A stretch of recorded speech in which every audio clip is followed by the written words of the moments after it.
A lot of our squash, well, all of our squash has died back. We went through and picked a lot of the pumpkins. The ones that are remaining in here are basically going to be chicken food because they were soft and rotting. The tomatoes I trimmed up a lot and we're getting a little bit of a boost. You can see like this plant has a lot of nice green foliage, but we're going to see if we can get a little bit of end of the season tomatoes from some of these indeterminate plants. Some of them that were diseased or just not producing anything, had no flowers. I went ahead and ripped those out. Like I said, we're at the end of the season. I'm not expecting a lot. Here's the dried leaves from the first part of this raised bed that we cleaned out. Got a bunch of weeds back there that we need to clean out. That is one of our goals to accomplish today, is to clear this bed and get it ready for planting. We let that mysterious squash, that ginormous squash that we thought was a Hubbard squash, I think that's probably what it was. We let that grow kind of untamed and uncontrolled in here, and probably wasn't the best idea. It definitely blocked us from using that door back there, but now that I'm starting to pull out all of the dried material from not only that squash but also from the brassicas that we had growing in here late spring last year, or late spring this year, everything has that sweet stink bug smell. It's really kind of gross and surprising that that things got that overrun by stink bugs in here. Hopefully we can get them cleared out so that they don't mess with our brassicas and winter vegetables that we plant in here through the winter.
let's go take a walk out to the garden and we'll see the work that we got done today. We are, I think, calling it quits. We've been going pretty much all day. So this area in front of the greenhouse, we now have some weed fabric on. This was filled with weeds.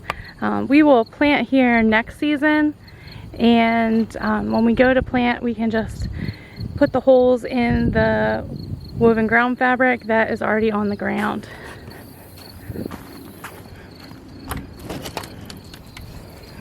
This looks great. There was a lot of dead debris in here.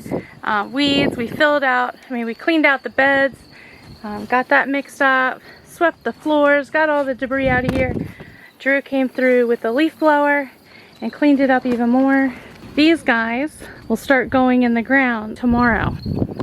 Insect netting has been really hard to find, but we were able to find some smaller sections of it that we're going to put up over our hoops to protect our brassicas and winter crops during these last few weeks of the summer. We've had so much stink bug and grasshopper issues this year. I want to make sure that we get them covered to give our plants the best chance of success. While not complete, I still got to take out that sunflower, but we started clearing out the girls' flower beds here and completely dug up the weeds from our radish and carrot bed. This will be garlic this coming year, and this I'll put more like kales and bok choy and stuff like that in this bed here. So there's still a lot of wild, beautiful mess back here, but we've at least made some pretty good progress on getting the beds emptied and ready for our next planting. You know, one of the things that I have thought about and decided that I really want to strive to do is to be honest about the state of our garden. You know, I showed you guys the mess in all of its beautiful glory and chaos. I have showed you guys where our tomatoes are not doing so great, and I've showed you some really great things that are going on in the garden. It's very easy and tempting in social media to only present the best, the most Pinterest perfect pictures and Instagram shots, and that's great, and I think that we need to celebrate what's good, but I also want to make sure that I stay honest with you guys about the things that aren't doing so well, or the areas where I need to improve or our garden needs to improve. I want to make sure that what I'm showing reflects reality, so that if anyone were to come to our house and see our garden, they wouldn't be surprised by when at the end of the summer there are a lot of weeds, or when our tomatoes are not looking that great. If we only showed you the good stuff, then you'd start to think that we're perfect, and we're not.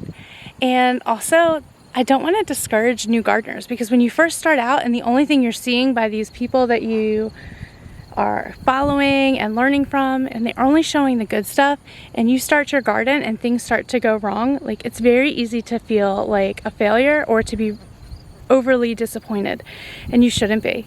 Gardening and growing your own food is like a classroom and a little bit like a science experiment. There's always going to be ways that you can grow and learn.